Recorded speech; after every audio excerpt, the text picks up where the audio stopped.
out as 2200,000 ampere turns per Weber, or 2.2 mega ampere turns per Weber. Now we have just implemented the concept of electromagnetism in a simple DC current.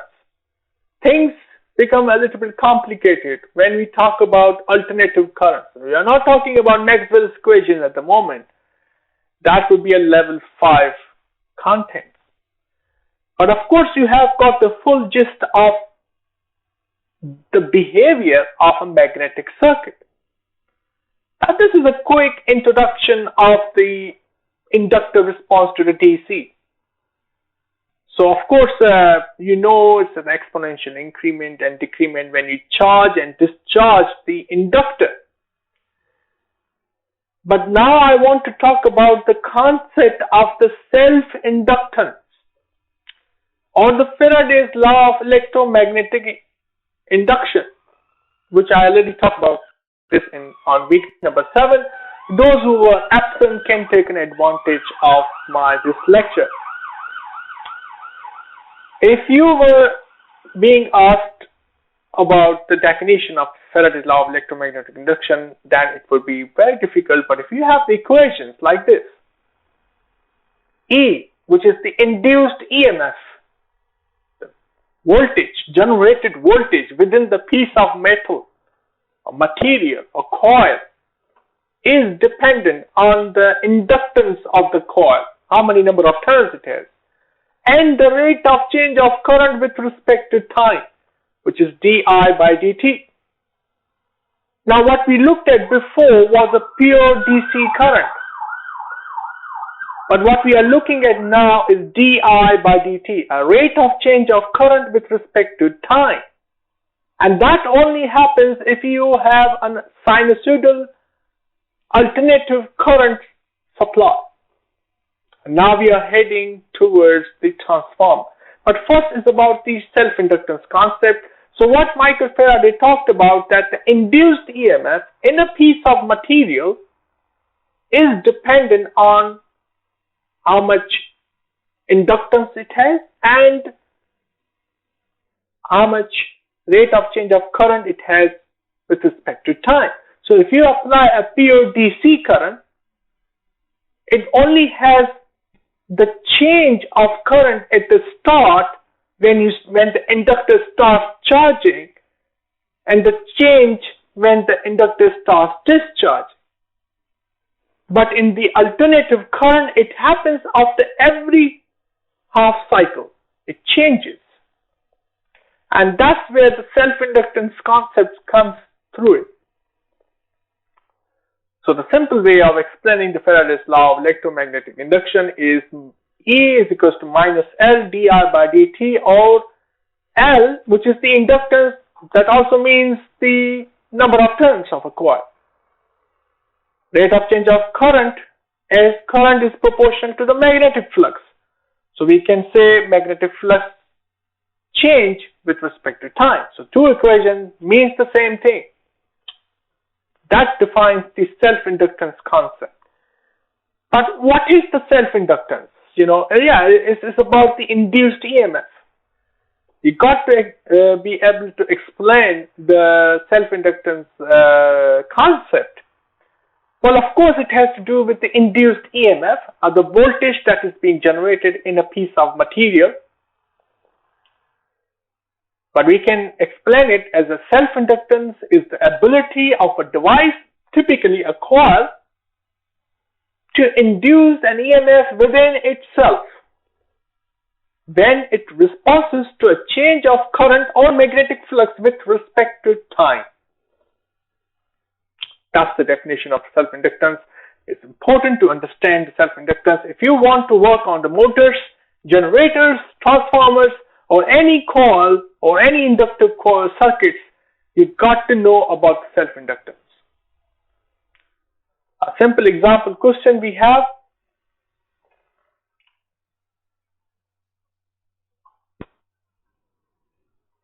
A simple example question we have is a coil with a resistance of 60 ohms and inductance of 0.25 Henry is connected to a 24 volt DC supply. DC supply. You would ideally think that nothing would happen. But let's read the question first. The current flow through the coil gives rise to a flux of 350 microwebers. When the circuit is switched off, the current reduces to 0 in 1 millisecond. Now the question is specified to either switch on or switch off. In this case, it is specified to switch off time. When the current changes. Now it says calculate the induced EMF and the number of turns on the coil. Now by applying this equation, E is equals to minus L di by dt, and by applying the simple Ohm's law, since in this example question we are dealing with a pure DC current, to understand the concept of self-inductance before we even start the transformer. So simply applying the Ohm's law, I is equals to V over R to get the current. That's the change of current. dI, you have the change in time, which is 1 millisecond from 0 to 1 milli. That's the change is 1 millisecond. Inductance we have is 0.25 Henry. And in this way we can find out the induced EMF, which is 100 volt at that particular instant. Not continuously. That particular instant when you disconnect the inductor from the DC power supply.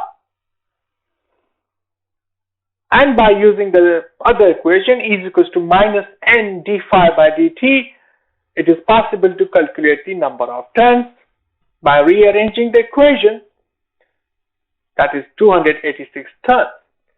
I remember someone asked me a question in the class that why there is a no negative sign in this one, because in the equation there is a negative sign. Well, it is your choice. The negative sign says something. What is something? It says that the induced EMF in the coil or generated EMF in the coil is opposite to the direction of the main supply voltage. That's what it says. So it is entirely up to you if you want to put negative sign or not, but it is important to mention the negative sign in the equation. Of course, if you want to keep the negative sign, which would be minus 100 volts, and if you were to use that minus 100 volts, then there is a possibility that you might come up with a minus 286 turns. So I want to really avoid that thing. But as you can see, the equations has already got the negative sign. So if you were to use a negative voltage, negative 100, the negative sign would cancel out. But in other equations, there is a possibility you might come up with a negative number of turns that would not make any sense. So it's your choice. But what I really recommend to use the negative sign in the equation, but in your answer, just try to show and tell the reader that it's induced EMF 100 volts. So it's obvious that it's the negative direction. Induced EMF is obviously opposite direction to the main supply voltage. Now, the power transformer. It is always important to talk about the transformers in a bigger, wider application. So transformers we use in high voltage power transmission, distribution, utilization, and when the power sockets in mobile phones that converts 240 volts to DC voltage, we use the power converters as well. We use transformers for in a typical substation, and you probably have seen pole mounted transformers as well. It's important to start with the inventor, Nikola Tesla. That's why I am putting his patent, the finest patent published in the history of electrical science, and I highly recommend the text that you can read and can appreciate the inventor's words. So what is a transformer? How can we explain the transformer? Well, transformer is not a device. It can be a device. Transformer is not an equipment. It can be an equipment, but more precisely, it is a machine. The machine that changes the alternative currents. Changes means stepping up or stepping down. The single phase voltages. You can increase the voltage, you can decrease the voltage. And now the question is why? Why we need to increase the voltage? Why we need to decrease the voltage? Well, the reason is we increase the voltage to reduce the current in order to reduce the size of the conductors, to reduce the losses. That's where the Thomas Edison was struggling transmitting the DC power in New York more than 120 years ago. So if you do remember the formula, which I hope you do, P is equals to VI. If you increase the voltage, you reduce the current by transmitting the same power. It's not a magic machine that increases or decreases the power. It transmits almost the same power depending on the efficiency of the machine. So input power in an ideal case scenario, input power must be equal to the output power. But what we are doing, increasing the voltage and decreasing the current to reduce the cost, losses. A transformer, working principle of a transformer, that's where we are starting with at the moment. A transformer operates on the principle of mutual inductance.